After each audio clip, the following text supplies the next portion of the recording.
Aloha, everyone. So I want to talk to you about leverage and mostly about what happens when you're able to take your business to that point where you can start leveraging other people and bringing them into your world and bringing them into your business, into your family, into your home, into your world, and how you structure that and how you structure those relationships. So I just listened to this great little, it was just actually just a little like blurb on Instagram that Gary Vaynerchuk. And he was talking about the relationships between, the quote boss or the owner of the company and his associates or employees or partners. And he was mentioning to the group that he was speaking to that he asked these questions to the group. When is it ever a good thing to yell at, put down, disrupt, or talk down to an employee or somebody that works with you or a partnership, or to treat somebody unkindly or to chastise them for doing something wrong? And of course, in my head, the answer was never. But there are, I guess, bosses or leaders, I don't even want to call them that do that.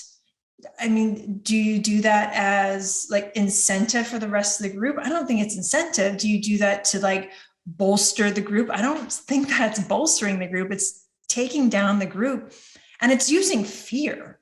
And Gary says, that fear works. And I know I've been in that position before, back in the day when I actually worked for people, where I've been in the position where I was afraid if I didn't meet somebody else's standards. I was afraid to lose my job or to get yelled at or to get ... You fill in the blank. Something bad would happen. So another discussion that we were having, and I promise this is all coming together in a large, big old bow.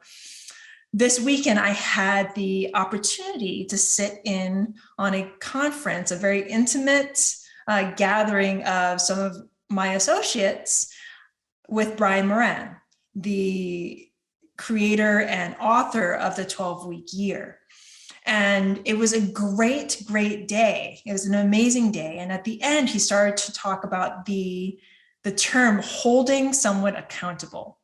And the way he said it, it was like holding someone to the fire, like threatening them. If they didn't do this bad thing was going to happen.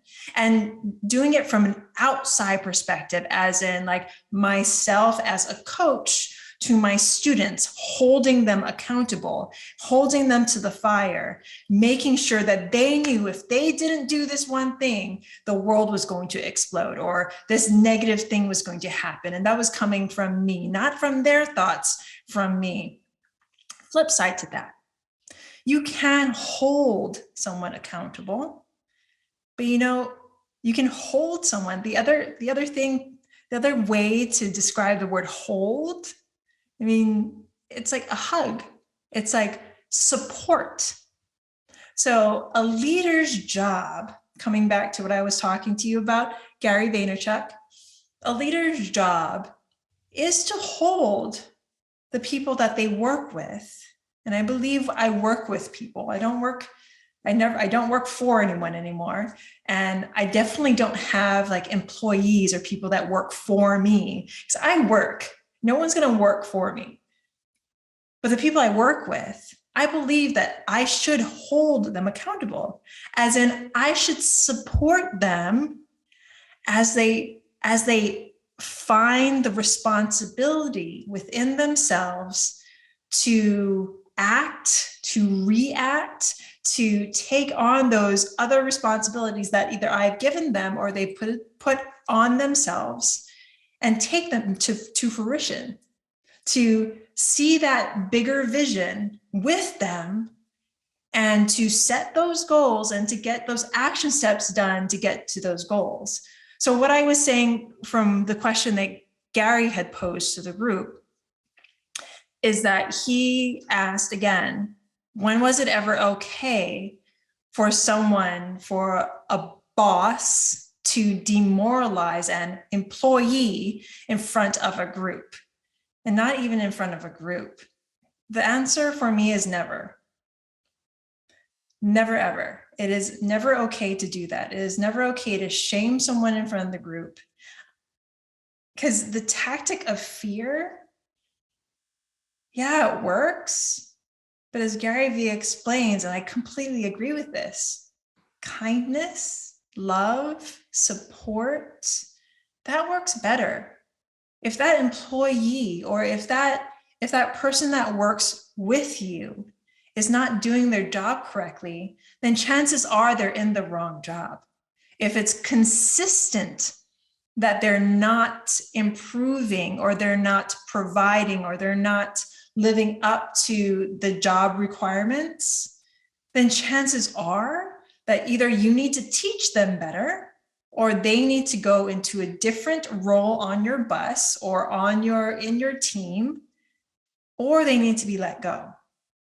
Because in letting them go, like we put this bad connotation on letting someone go, or, let's use the word fire. But the thing is, my husband and I believe in firing fast, because you're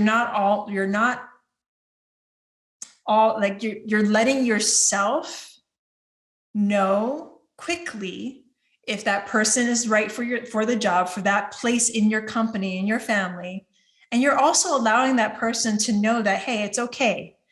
You can move forward and find that which supports you, that which you are actually good for.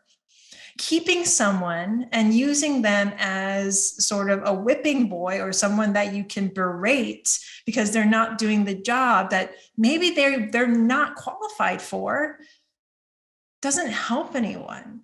It doesn't help the morale of your company. It doesn't help your own morale. It doesn't help their morale. In this world that we live in today, that is just not acceptable. If you have to correct someone, take them to the side, bring them into your office and let them know, these are the things that you're doing incorrectly. These are the ways that you can improve. If this doesn't happen, then these are the things that will happen. We'll either need to put you in a different position or you will need to be let go of the company. It's just stating the facts. You do not need to berate someone for that. So I just wanted to give you my thoughts today on that. I mean, in today's society, that just does not need to happen, because although fear does work, love and patience and kindness and really listening to people work so much better.